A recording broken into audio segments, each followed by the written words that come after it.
You know what that is, right? Like you sense that energy from somebody else, like they don't have their own truth. They don't have a presence in themselves. They don't have an authority in themselves. That's what we call people pleasing energy. Right? It's kind of like a wishy-washy, it's like, it's not like I don't know. It's almost like that I who doesn't even know, doesn't even exist there. There isn't like a root, there isn't like a core within them. And that is so terrifying. We all have experienced people like that. They don't have a center in themselves. And the fact that so many of us, right, at a certain age, we're told, oh, what you saw wasn't true, or that didn't really happen, or no, it's not that. Like literally, we can say something, right? Like we believe something or something happened, and it could be something as small as, when we were 4 years old, our mom made us cry, right? But then made us tell everybody, walk into the room 5 minutes later, right? And made us tell everybody that the reason that we started crying was because we broke our toy, like we dropped our toy, right? Completely brainwashed, right? Our parent brainwashed us in that moment to believe the lie as the truth, and the implications of this are devastating. They're absolutely devastating because at 4 years old, the brain circuitry is literally being laid. And it's laid in the way that it needs to survive, right? So our only job as a young child is to survive, especially as a young child, because we're so dependent. We're hyper dependent, completely dependent on the elders in our life. And so the brain is remarkable in this aspect. It will literally do anything to survive, include believe the lie. And if that becomes a pattern in the child's life, that is the pattern of the circuitry that will develop here. And so 4-year-old Sam now, right, let's say, for example, who believed the lie, who told everybody, no, I cried because I broke my toy, that's why I was crying, now goes on into the next moment, right? This could be a year later, right? Gives his friend a toy at school and thinks to himself, well, his intention at the moment was to get the toy, just to borrow it, right? Or to let his friend borrow the toy. But then the narrative that's playing here, right? The programming that's playing here, right? The thought that's playing here is that maybe he gave the toy away, right? So just completely different than the actual intention, different than the truth. And this can happen, I mean, just even in a situation like this where it isn't so devastating, you can see like it's anything but the truth is devastating. Like it's literally my truth. It's that person's truth. And that person's truth gets covered up by a lie, by something else that isn't the truth. And you can imagine situations where this is very, very devastating. This is, very, very dangerous and fatal even. And it literally just happens because as young children, right, our parents have their own trauma, their own issues, right?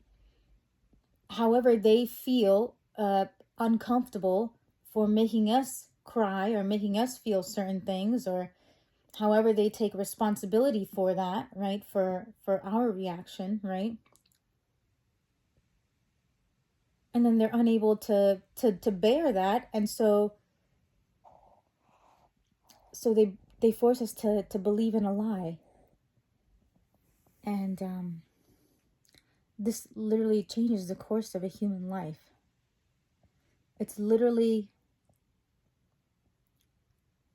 it's believing the lie to be true in place of the truth. And 4-year-old Sam's brain is going to do this, right? If this becomes a pattern, this is and even if that one moment, right, you could see how that one moment, if that one moment existed for 4-year-old Sam, you could see how that would be something that like stood out, like, oh my God, that's confusing. that's really confusing.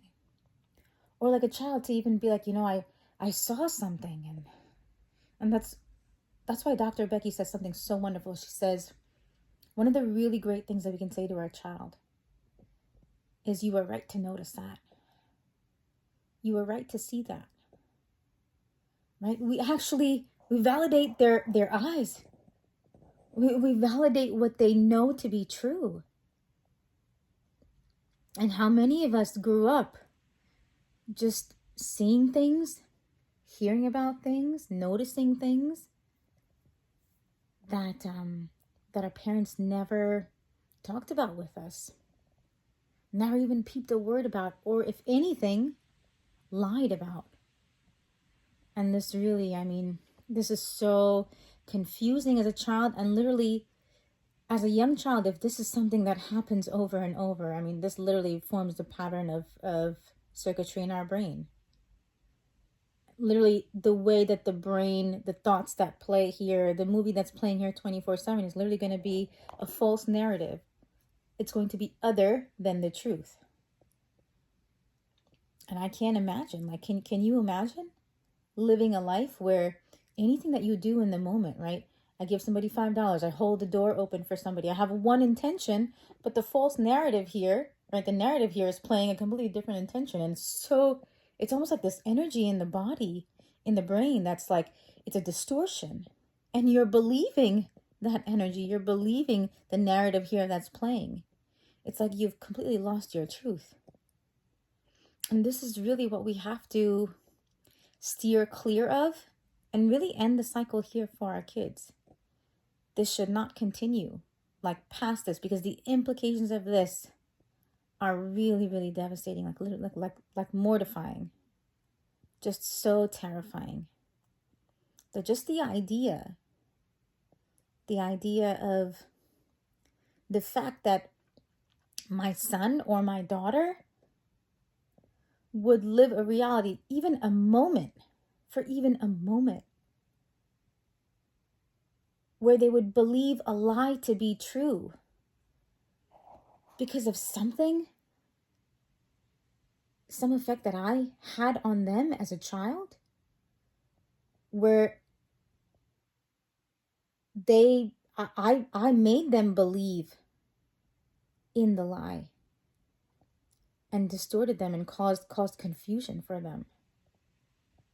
And for them to experience that even like in one moment, right? And then for them to experience, to live that way in their life, where constantly it's like a constant abandonment of the truth. It's like the truth doesn't even exist, because the false narrative here is playing all the time. It's playing constantly. And so we really have to have the courage to accept the truth, as difficult as it may be, and then to speak to our children about it and to acknowledge what they've actually seen is true. And that's really the best thing that we can do for them, because children can handle information. They can handle any information. It's the lack of information, or it's the distortion of information, that really causes confusion and chaos in them. And if you want them to be healthy, if you want them to be able to focus on the things that really matter in life, like school, like their career, like their friends, like being happy and healthy, being a functioning and confident member of society, if we really want them to focus on the things that matter in life, we should really aim to limit the amount of confusion and chaos that they experience, at least from our relationship with them, in our relationship with them.